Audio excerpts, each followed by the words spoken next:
আহমেদ ইয়াবো ছোটবেলায় পনির তৈরি শিখেছেন তার মায়ের কাছে।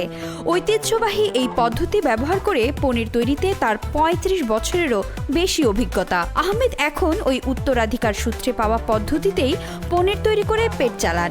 এটি ছাড়া অন্য কোনো কাজ তিনি শেখেননি। নাইজেরিয়ায় স্থানীয় পদ্ধতিতে পনির তৈরিতে গরুর দুধ ব্যবহার করা হয়। স্থানীয় গোয়ালাদের কাছ থেকে দুধ সংগ্রহ করে ফুরা ডানুনো নামের ঐতিহ্যবাহী পানীয় বানানো হয়। দই এবং পনির সহ বিভিন্ন ধরনের দুগ্ধজাত খাবার তো আছেই, কিন্তু দেশটির সীমান্ত ঘেঁষা এলাকাগুলোতে নানা অস্থিরতা আর নিরাপত্তাহীনতা দুধের সরাসরি বেচাকেনায় জটিলতা ডেকে আনছে। ফলে আহমেদের মতো ক্রেতারা মধ্যস্থতাকারীদের উপর নির্ভর করতে বাধ্য হচ্ছে।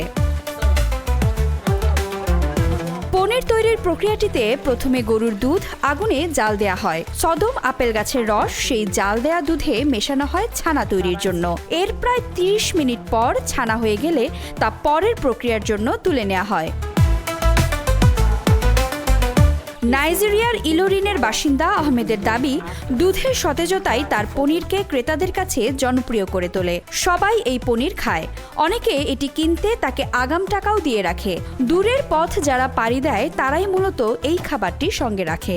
পনির প্রেমীরা তেলে ভেজে ঝোলে যোগ করে এবং আরও নানা উপায়ে খাবারটি উপভোগ করছেন।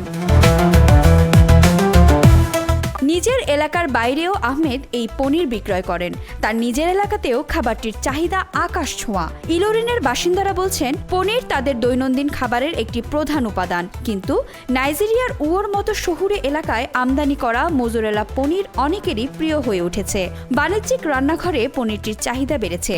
বিভিন্ন এলাকায় প্রচুর পিজার রেস্টুরেন্ট গড়ে উঠেছে। সেখানকার শেফরাও পিজার অন্যতম অনুষঙ্গ হিসেবে মোজারেলা চিজের টপিং ব্যবহার করেন। নাইজেরিয়ার কোয়ারা রাজ্যের ব্যস্ত বাজারেও দেশটির শতাব্দী প্রাচীন ঐতিহ্যবাহী পনিরের সুখ্যাতি বেড়েছে। বিক্রেতারা জানিয়েছেন, খাবারটির চাহিদা ভালো, বেচা বিক্রিও অনেক। ২০-২৫ বছরেরও বেশি সময় ধরে পনির বিক্রি করছেন আহমেদের কেহিন্দে বলেন। প্রতিদিন প্রায় $১৩৭ থেকে $৩৪২ পর্যন্ত তার বিক্রি বাট্টা আছে। কখনো এর চেয়েও বেশি আয় হয় তার।